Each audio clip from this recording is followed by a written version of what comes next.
Fala pessoal, beleza? Aqui é o Rodrigo Bernardo, diretamente do canal O Pythonista, o seu canal sobre Python e outras coisas. Como sempre, tentando utilizar o aprendizado como forma de compartilhar um conhecimento adquirido, sabendo que compartilhar o conhecimento é uma das melhores formas de consolidá-lo. Então, eu acho muito legal essa passada de aprendizado, exatamente para solidificar tudo aquilo que a gente tem aprendido. No vídeo de hoje, eu vou falar um pouco sobre objetos iteráveis em Python, sobre como criar o seu próprio objeto iterável e a diferença entre os iterators, que são os iteradores, e os iterables, que são os iteráveis. Embora sejam conceitos próximos e ligados, eles têm pequenas diferenças, né? Então, indo direto ao ponto e o principal, né, dando uma codada, que é super importante, mostrando como isso funciona em código e mostrando um pouco de como o Python funciona por trás dos panos ali, tentando utilizar esse aprendizado para construir códigos escaláveis, mais organizados e de fácil manutenção, enfim, tentar trazer esse conhecimento para o dia a dia. Então eu vou começar com as definições, né? O que seria um elemento iterável em Python? Um elemento iterável, ele tem uma definição bem simples e direta, né? Tem algo mais ali, mas uma definição simples e direta é a seguinte: existe uma building function em Python, que é a função iter. Essa building function, ela é o seguinte: a building function significa que você não precisa importar nenhum módulo, você não precisa fazer nenhum tipo de configuração adicional no seu ambiente para que você tenha ela disponível. Ela já está implementada, já está pronta para utilização. Então, o meu iterável é qualquer objeto que, passado como parâmetro para a building function iter, retorna um iterator. Tá? Então, iteráveis muito comuns são sequências, né? São listas, tuples, dicionários, enfim, pandas data frames, pandas series, arrays, enfim, todos esses containers, eles são objetos iteráveis, né? Então eu vou fazer como exemplo aqui, eu vou criar uma lista chamada nomes, eu vou colocar aqui alguns elementos nessa lista. Vou colocar o meu próprio nome, o meu sobrenome, meu outro nome, vou parar por aqui, são 3 nomes apenas, e eu vou criar aqui uma nova variável chamada iterNomes, que ela vai ser a building function iter, recebendo como parâmetro a minha lista nomes. Então reparem que eu consegui criar iterNomes. Se eu inspecionar o tipo dessa variável, eu reparo que ela é um iterator. Ela não é mais uma lista, repare, ela deixou de ser uma lista, ela é um iterator. Tá? O iterator, eu vou falar a definição dele um pouco mais para frente, mas o iterator, ele é um cara muito bacana, ele é um cara, ele sabe de onde veio, ele sabe onde está, ele sabe para onde ele vai. Ele tem a vida ali super bem resolvida. Então, assim, ele consegue, diferentemente de uma lista, né, que é um iterável, que você precisa realmente ter todos os elementos definidos, né, dentro daquele container, ocupando espaço na memória. O iterator, ele funciona de uma maneira diferente, né? Ele funciona da seguinte forma: ele, a partir de um elemento, né, do primeiro elemento, ele funciona como se fosse um ponteiro, ele consegue pular de um elemento para o outro, utilizando uma lógica que foi implementada internamente. Então a lista, ela tem todo o necessário para transformar ela própria em um iterador, né? E a gente vai ver mais para frente no exemplo como construir o nosso próprio elemento iterável. E aí, como que eu uso o iterador, né? Como ele acessa os outros elementos? Então, a iterNomes, né, já é um iterador. Então, se nós usarmos outra building function chamada next, ela me permite acessar os elementos de um iterador. Então, se eu fizer um next iterNomes aqui, eu vou segurar o Ctrl, porque nesse ambiente aqui do Jupyter Notebook com Ctrl e dando Enter, eu consigo rodar a mesma célula várias vezes. Então, a primeira vez que eu rodo, já dá um erro, porque é uma variável que eu defini antes. Então, não é names, é nomes. Então, next iterNomes, eu vou ter o Rodrigo, que é o primeiro elemento. Se eu der o Enter novamente, eu acesso o Bernardo, ou seja, você conseguiu guardar aquele estado, que é o Rodrigo, e você sabe como chegar no próximo, que é o Bernardo. E se eu der um Enter novamente, eu estava no Bernardo e eu sei como chegar no Medeiros. Quando eu chego no Medeiros, eu não tenho mais elementos nessa lista. Então, ela precisa parar de alguma forma. A forma que o iterador tem de parar esse percurso é através de uma exceção, que é a stop iteration. Então, passei por todos os elementos, tento acessar o próximo, eu não consigo, porque eu tenho esse erro aqui, essa exceção, stop iteration. E é assim que funciona por trás dos panos um for loop, por exemplo. Se eu fizer um for nome em nomes, eu vou colocar aqui um print nome, por exemplo, o que o Python faz aqui por trás dos panos é transformar esses nomes de uma lista em um iterator e percorrer cada um desses elementos até chegar na exceção stop iteration. Quando eu chego na exceção stop iteration, é um indicativo que aquele loop está encerrado, eu já passei por todos os elementos. Então é isso que o Python faz por baixo dos panos. E, pensando nisso, qual é a definição do iterator, né? O que o iterator tem para caracterizá-lo dessa forma? O iterator ele precisa da definição de 2 dunder methods. Os dunder methods, né, os métodos mágicos, eu não vou falar muito sobre eles, mas eles, tudo em Python é objeto, né? O Python ali é uma orientação a objetos total, então tudo em Python é objeto. Você cria os objetos a partir de uma classe, né? Você constrói as classes, que são moldes, digamos assim, e aí você consegue criar as instâncias, que são os objetos daquela classe, que tem todas as características e tudo mais. E os dunder methods são métodos nos quais existem protocolos no Python que usam aqueles métodos para fazer algum tipo de implementação, de cálculo, enfim. Então, por exemplo, para você somar 2 objetos, se você for olhar, se você implementar o dunder method add na sua classe, você consegue, por exemplo, tornar os objetos daquela classe somáveis. Se você definir alguns métodos de ordenação, tipo maior que, igual e tal, você consegue tornar os objetos daquela classe ordenáveis quando estiver dentro de um container. Por exemplo, eu crio vamos supor que eu crio uma classe customizada. Eu defino esses métodos de ordenação, esses dunder methods de ordenação. Quando eu coloco esses elementos dentro de uma lista, por exemplo, e eu uso a building function sorted, você consegue ordenar esses elementos de acordo com algum critério. E no caso do iterator, eu preciso me importar com 2 dunder methods, que é o método iter e o método next.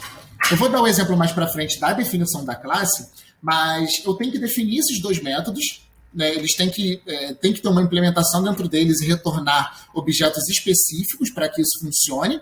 E uma vez que a minha classe tem esses 2 dunder methods implementados, ela pode ser um iterator. Ela funciona como um iterator em Python. E aí você consegue utilizar essa estratégia de não ter que a todo momento criar a lista, a sequência, o container inteiro, alocando mais espaço na memória. Então você vai acessando a informação on demand, que é a principal característica positiva do uso de um iterator, que é você não precisar alocar todos aqueles elementos na memória. Então você só precisa ali de alguns marcos, de onde você vem, para onde você vai, onde você está,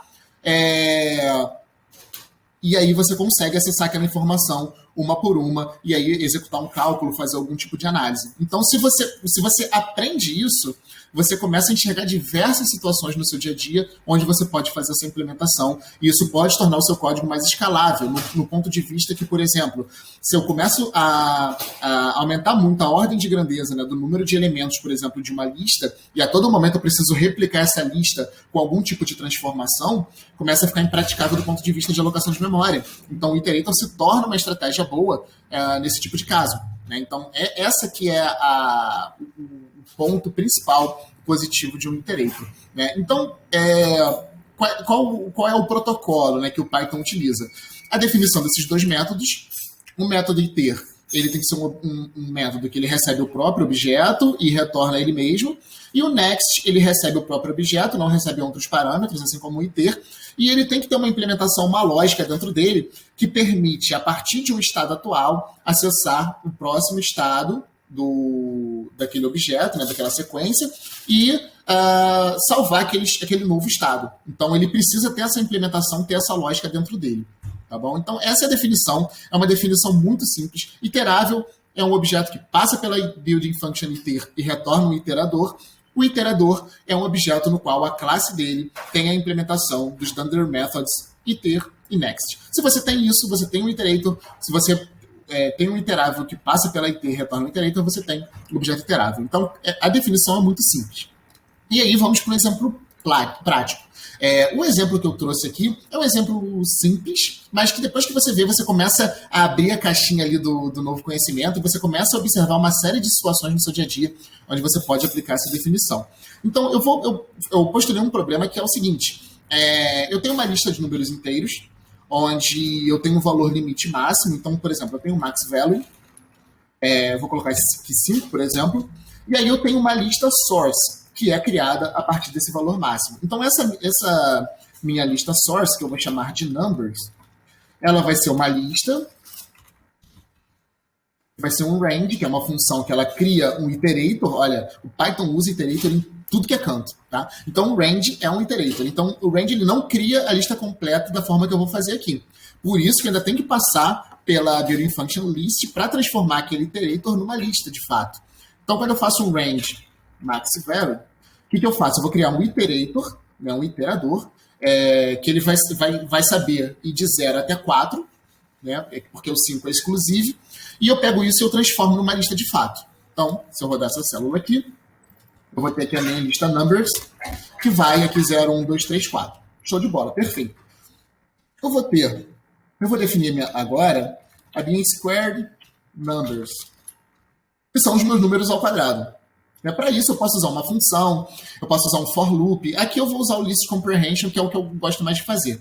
Então, o list comprehension é uma forma mais pythônica de criar novas listas em cima de listas existentes, né, de acordo com algum tipo de cálculo, algum tipo de critério. Eu vou fazer aqui número ao quadrado, ou seja, para cada número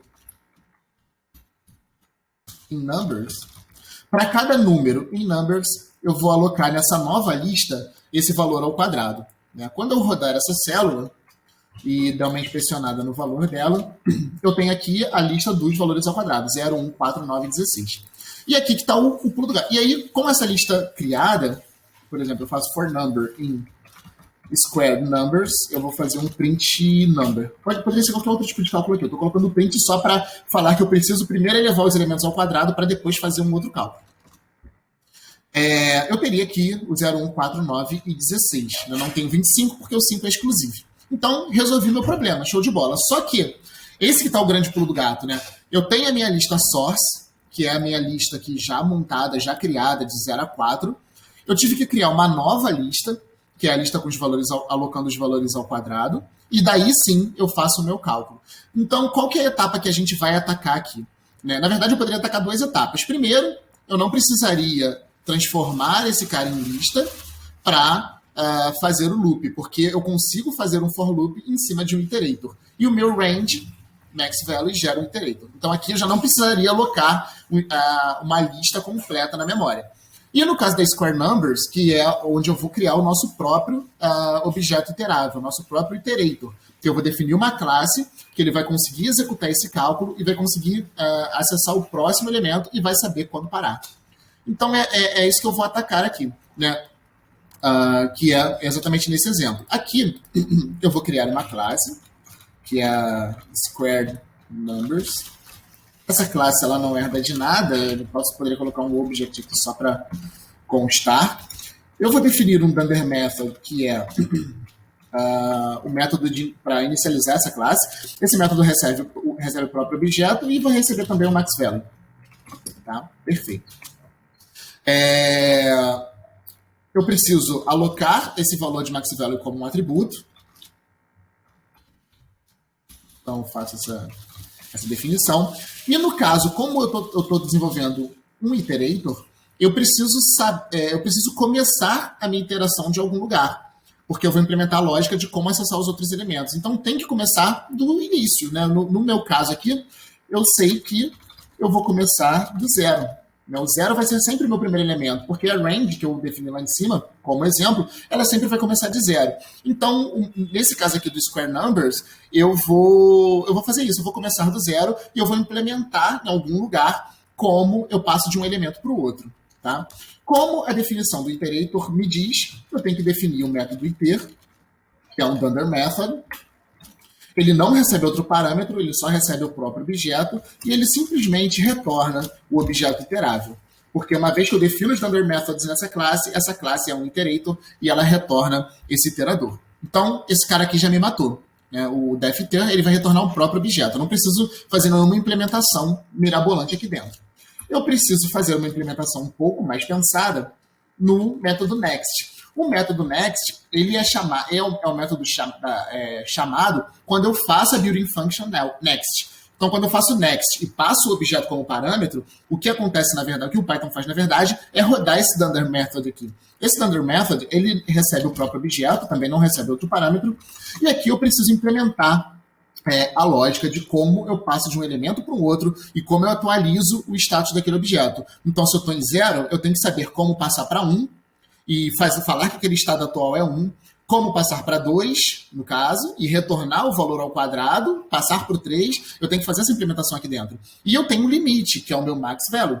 Então, eu vou começar pelo limite. Então, se o self, né, desculpa aqui, tem o self.current value, for maior ou igual self.max value, por quê? O max value é exclusivo. Né? Então, eu tenho que retirar esse cara. Então, se o meu max value é 5, então o meu loop vai de 0 a 4.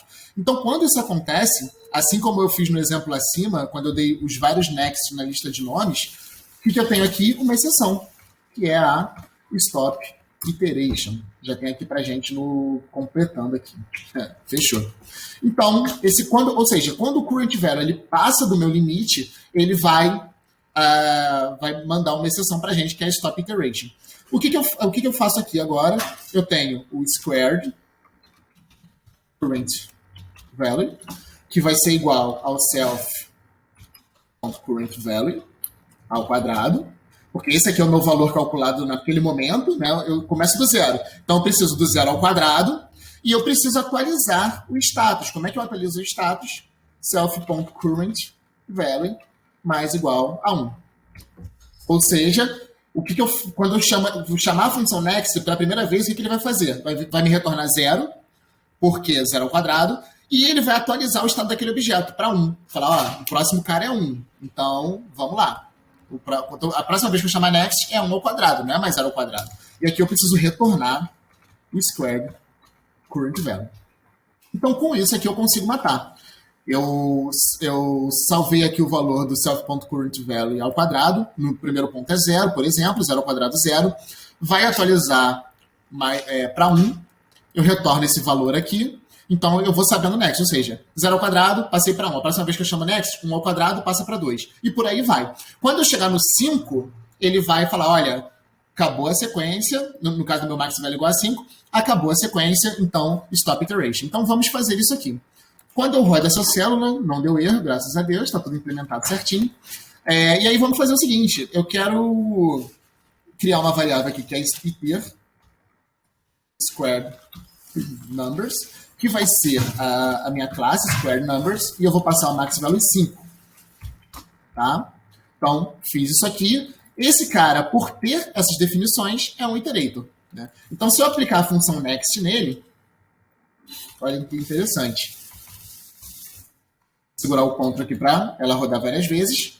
Então, 0, 1, até aqui ok, 4, 9, 16, cheguei no máximo, stop iteration. Então, está perfeito, é um iterator, ele respeita o protocolo. Repara que eu não precisei em momento algum criar aquela lista através do range, não precisei criar a lista dos quadrados, não precisei alocar essa informação na memória, eu simplesmente criei um iterador que ele sabe de onde ele tem que sair, ele sabe onde tem que chegar e ele sabe o que ele precisa fazer para migrar de um elemento para o outro. Então isso aqui, pensando assim com uma lista de 5 elementos, pode não parecer muita coisa, mas começa a pensar em, não sei, 1 milhão de elementos, 10 milhões, 100 milhões de linhas, um data frame para ciência de dados gigantesco, onde você tem que fazer diversas operações, linha a linha. Então, você pensa no ganho com relação, principalmente, à escalabilidade.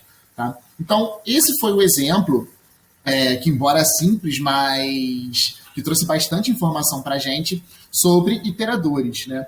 E o que a gente aprendeu aqui nesse vídeo que foi super interessante? Primeiro, as definições, né? O que são os objetos iteráveis, o que são os iterators, né? Os objetos iteradores. Então, são dois objetos que se conectam de alguma forma, mas com definições diferentes. Tá? a importância dos iterators, né? Onde você tem ganho ao utilizar os iterators dessa forma, onde você tem ganho principalmente em alocação de memória, você consegue economizar bastante memória tratando os problemas dessa forma. E aprendemos sobre o Iterator Protocol, que é o protocolo dos iteradores, que é exatamente o que define um objeto iterator, né, um iterador em Python, que é a definição dos dunder methods, underscore iter e underscore next. Então, eu acho que a gente conseguiu ver bastante coisa. Fica o questionamento, né? Fala, poxa, mas e a todo momento que eu precisar de um iterator, por exemplo, eu vou precisar desenvolver uma classe e tudo mais? A resposta é não, existem outras formas de fazer isso, mas eu vou abordar em outros vídeos, né? Que são as generator functions, que geram generator objects, que são iteradores, no fundo, que a gente utiliza, ao invés da palavra-chave return para as funções, a gente utiliza a palavra-chave yield. E aí é exatamente isso, você vai dando a informação on demand, você não precisa gerar aquela informação completa, alocando um espaço de memória que você não necessita.